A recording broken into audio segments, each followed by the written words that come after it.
वाई संपूर्ण भारतात दक्षिण काशी म्हणून विख्यात असलेलं तीर्थक्षेत्र. वाई म्हटलं की आपल्या डोळ्यासमोर येते कृष्णा नदी, तेथील सुंदर घाट आणि प्राचीन मंदिरे. कृष्णेच्या घाटावरील ढोल्या गणपती मंदिर, त्याचबरोबर वाईत काशी विश्वेश्वर, रामेश्वर, हरिहरेश्वर अशी अनेक मंदिरे आहेत. यापैकीच एक सुंदर शिवमंदिर म्हणजे श्री काळेश्वर मंदिर. हे मंदिर कृष्णा नदीच्या काठावरच आहे.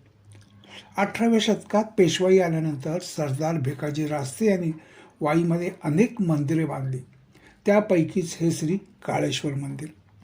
ढुंडीविनायक घाटावरून खाली उतरल्यावर पुढ्यातच श्री काळेश्वर मंदिर दृष्टीस पडते. मंदिराच्या प्रवेशद्वारासमोरच नंदी आहे. सभागृहात गेल्यावर नंदी आणि शिवपिंड दिसते. मग आपण मुख्य गर्भगृहात पोहोचतो. येथील शिवलिंगाचे वैशिष्ट्य म्हणजे हे आयताकृती आहे. अशा प्रकारच्या शिवलिंगाला पुरुष आणि स्त्री शक्तीच्या मिलनाचे प्रतीक मानतात. अशी ही श्रद्धा आहे की असे शिवलिंग मानसिक शांती आणि आध्यात्मिक विकासाला मदत करते. भगवान शिवशंकराच्या अनेक अवतारांपैकी काळेश्वर हा महत्त्वाचा अवतार. इथं काळेश्वर या शब्दात काळ म्हणजे फक्त काळवेळच नाही, तर त्याचा अर्थ अंधकार असा देखील आहे. काळ हा अंधकार आहे.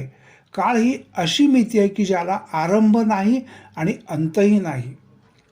भगवान शिवशंकराचे, महादेवाचे व्यापकत्व व्यक्त करणारा तो काळेश्वर. नदी आणि मंदिराच्या परिसरात अनेक देवतांच्या मूर्ती आणि समाध्या दिसतात. दर सोमवार, महाशिवरात्र आणि अनेक सण उत्सवांना या आयताकृती शिवलिंगाला सुंदर अशी पुष्पसजावट आणि मंदिराला रोषणाई केली जाते. तेव्हा हे छोटेखानी मंदिर आणखी सुंदर दिसतं. मित्रांनो, वाईला आलात तर श्री काळेश्वराचे दर्शन नक्की घ्या.